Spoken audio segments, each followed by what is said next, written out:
Oke, Salam terima dari kasih. NTT, dari Malaka. Terima kasih Mas Roy.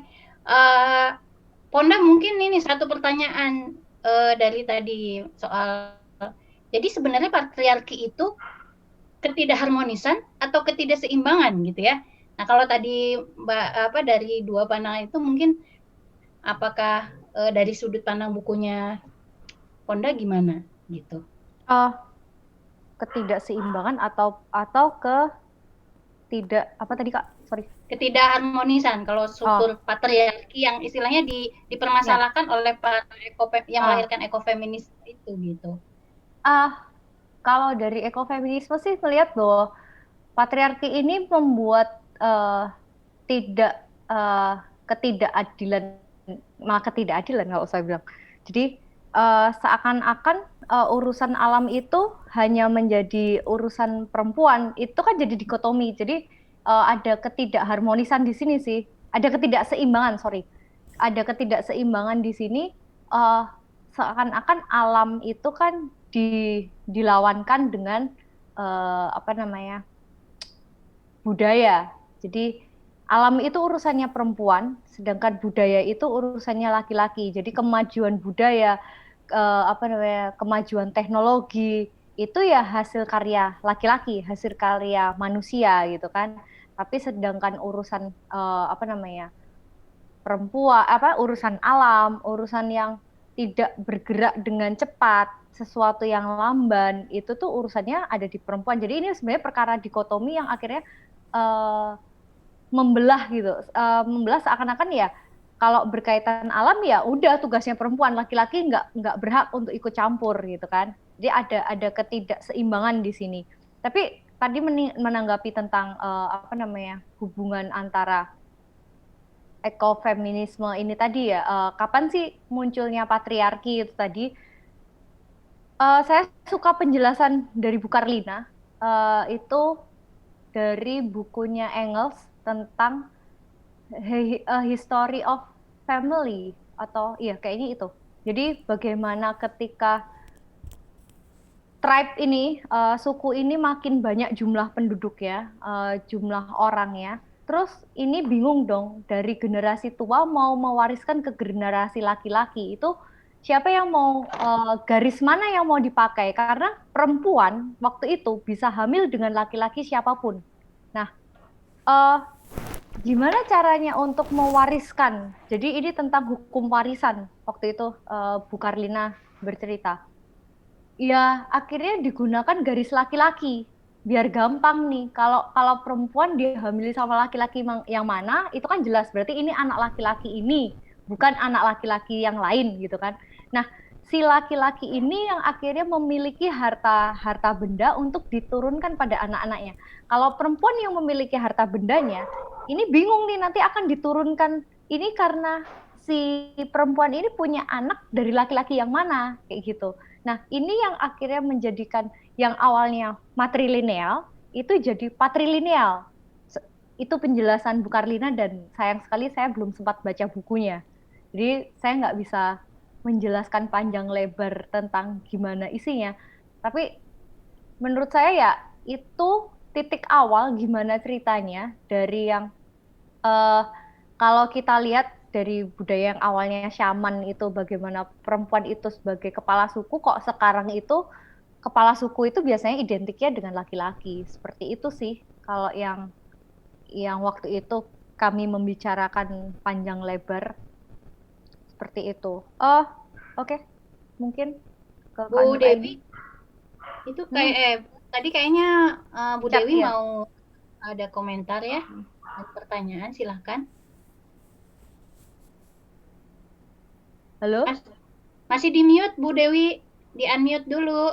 Ya, terima kasih Mbak Nur. Menarik ini, terima kasih ya Ponda. Saya jadi ngerti apa ya artinya ekofeminisme. Maksudnya begitu. Saya lagi melihat-lihat gitu ya, mendengar-dengar dari tadi bahwa hampir semua suku itu punya mitos-mitos yang tentang hal-hal yang bersifat matriarki. Nah, saya sedang berpikir-pikir gitu, apakah memang secara kodratinya, secara ontologisnya memang wanita itu lebih mempunyai sifat memelihara, dalam arti seperti kalau kita ngelihat di rumah tangga, kok kelihatannya wanitalah yang misalnya dengan tidak mengenyampingkan kaum laki-laki tentunya, tetapi saya melihat bahwa kaum wanitalah yang katakanlah raise the baby, mulai dari menyusui, kemudian menyuapi, seperti itu ya, walaupun bapaknya juga gitu.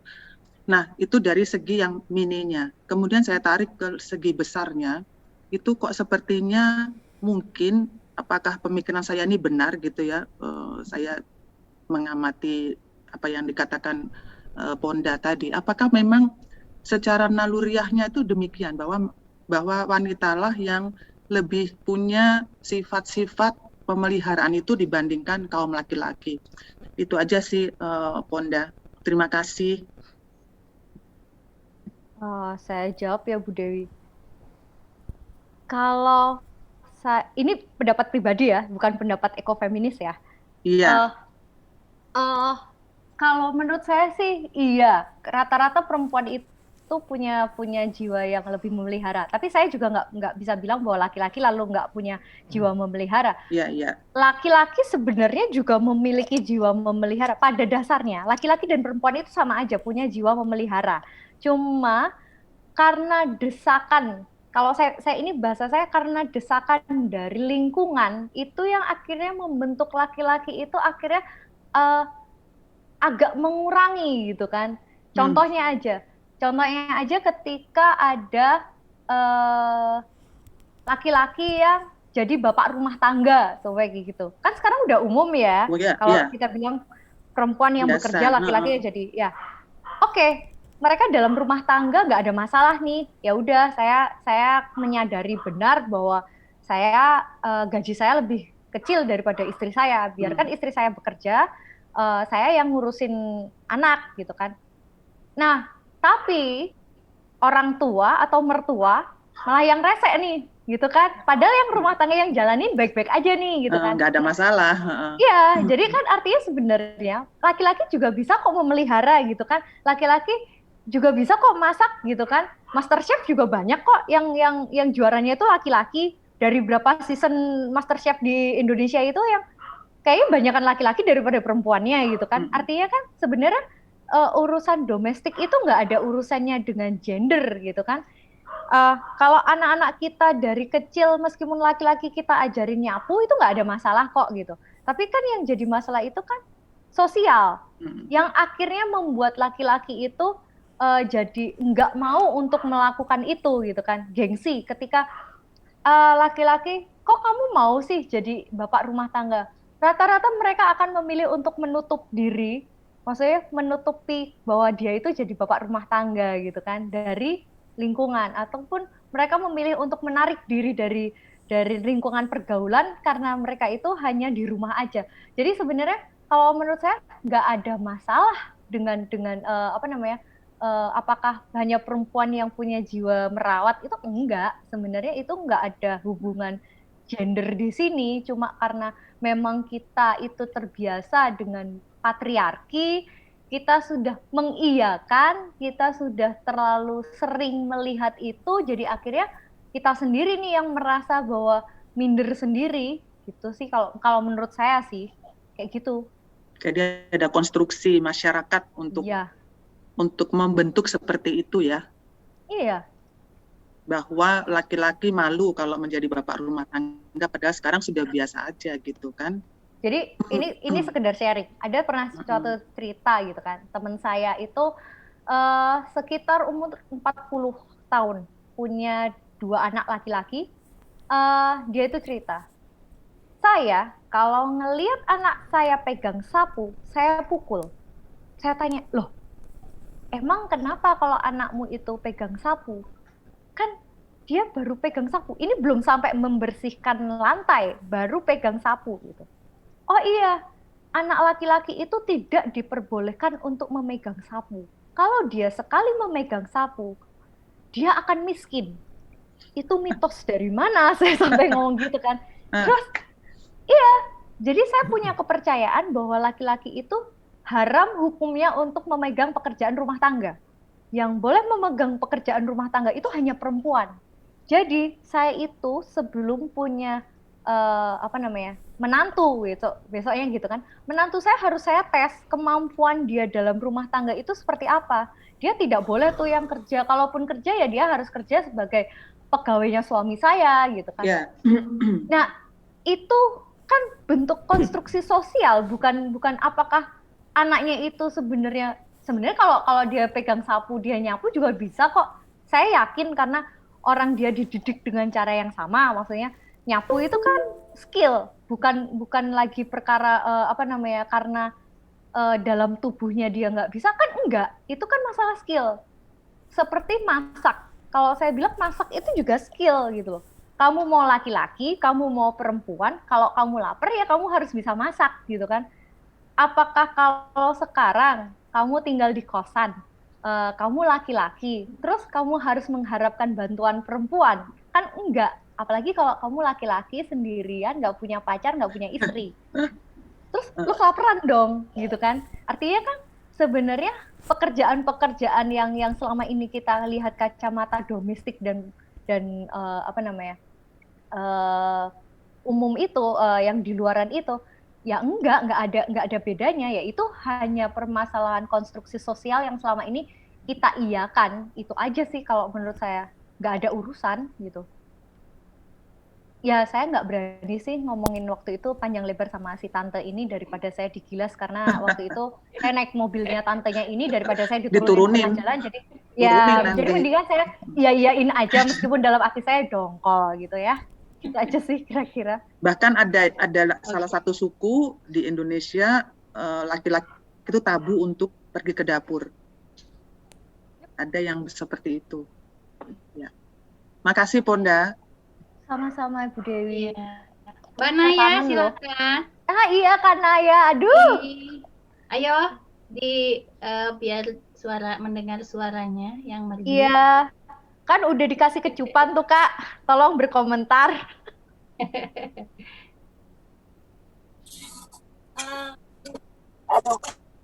Sebenarnya saya nggak mau komen apa-apa sih, setuju aja sama wajib pas dari Mbak Ponda. Cuma saya tadi hanya nambahin aja sebenarnya, ya saya setuju sekali yang terakhir itu cuma konstruksi sosial aja soal laki-laki dan perempuan, karena dalam itu karena saya bekerja di kementerian diplomat perempuan tuh ya suaminya kalau nggak memang sama-sama diplomat jadi bekerja dan tugasnya melihara anak, masak dan sebagainya jadi bagian Mbak Nay suaranya agak putus-putus, mungkin agak dekat ke mic-nya. Oke, sorry. Iya, jadi kalau di Kementerian Luar Negeri itu bukan suatu hal yang biasa aja kalau antara laki-laki dan perempuan, kemudian kerjanya laki dan perempuan yang kerja di kantor berkegiatan di luar. Jadi sebenarnya yang sekali menganggap maaf suaranya putus-putus. Suaranya putus-putus ya? Iya, harus agak deket kayaknya Mbak Nay ke mic-nya. Sekarang kedengeran nggak? Nah, kedengeran. Ya, ini kedengeran. Oh, tadi volumenya terkecil. Ya, jadi sebenarnya itu masalah kayak bahasa yang saya tulis ya, sebenarnya itu saya pernah menjalani juga. Putus-putus lagi Mbak Nay. Yang ngurus rumah. Mungkin videonya dimatikan. Gini. Sorry, mungkin aku bisa nangkep dikit ya. Meskipun putus-putus. Jadi Kak Naya ini pengen cerita bahwa di Kemenlu itu banyak diplomat gitu kan. Ketika dia perempuannya yang jadi diplomat, kan laki-laki kan otomatis ikut istrinya nih ke luar negeri nih. Biasanya si laki-laki ini yang ngurusin urusan rumah tangga, termasuk ngurusin nyekolahin anaknya kayak gitu. Karena ini sama persis dengan yang dialami sama temenku, istrinya itu kan jadi diplomat juga. Terus si temenku itu yang laki-laki kan, itu sebelum nikah itu disuruh tanda tangan tuh. Iya, betul. Kalau istrinya itu Iya. dikirim ke luar negeri, si laki-laki harus ikut dan Iya. nggak boleh kerja. Iya, betul. Karena nggak boleh kerja karena itu termasuk bagian dari rahasia negara. Jadi makanya dia hanya boleh ikut istrinya. Ya udah jadi bapak rumah tangga gitu. Dan itu sebenarnya nggak cuma di pemerintah Indonesia aja. Jadi diplomat yang dari luar negeri datang ke Indonesia pun ketika yang diplomat itu perempuan ya laki-lakinya ya tetap jadi bapak rumah tangga. Kira-kira gitu kan Kak Naya? Iya, betul. Nah, saya cuma nambahin dikit, sekarang kan saya udah nggak di Kemlu. Tapi suami saya yang kerja. Ini sekarang yang lagi nyuci piring suami saya yang lagi dengar. Yang masak juga dia tadi, bukan saya. Jadi sebenarnya memang ya apa ya, itu ya lagi-lagi saya sih cuma kasih tahu aja sama konstruksi sosial. Itu tergantung aja kok gitu, apa namanya, bukan cuma masalah rumah tangga juga gitu ya, kayak tadi diangkat Master Chef aja kan juga banyak kan, malah banyak laki-laki kayaknya ya Master Chef, kalau misalnya nonton juga yang di Koki. Iya, para koki ya. Jadi sebenarnya apa sih itu namanya, secara apa ya, pada dasarnya kemampuannya dua-duanya sama gitu. Bahwa kemudian ada yang lebih dominan, apa namanya, misalnya tadi kalau Mbak Puana kan bilang budaya tuh dikelola oleh laki-laki, alam oleh perempuan, yang Mbak ya lupa. Iya betul. Nah iya, itu sebenarnya cuma sebuah apa namanya, pada dasarnya mungkin awalnya bagian kerja aja, tapi kemudian dikonstruksikan menjadi sesuatu yang kayaknya pakemnya harusnya begitu gitu, padahal sebenarnya enggak juga. Udah itu aja sih. Makasih. Sama-sama. Oke, ada mungkin ada lagi.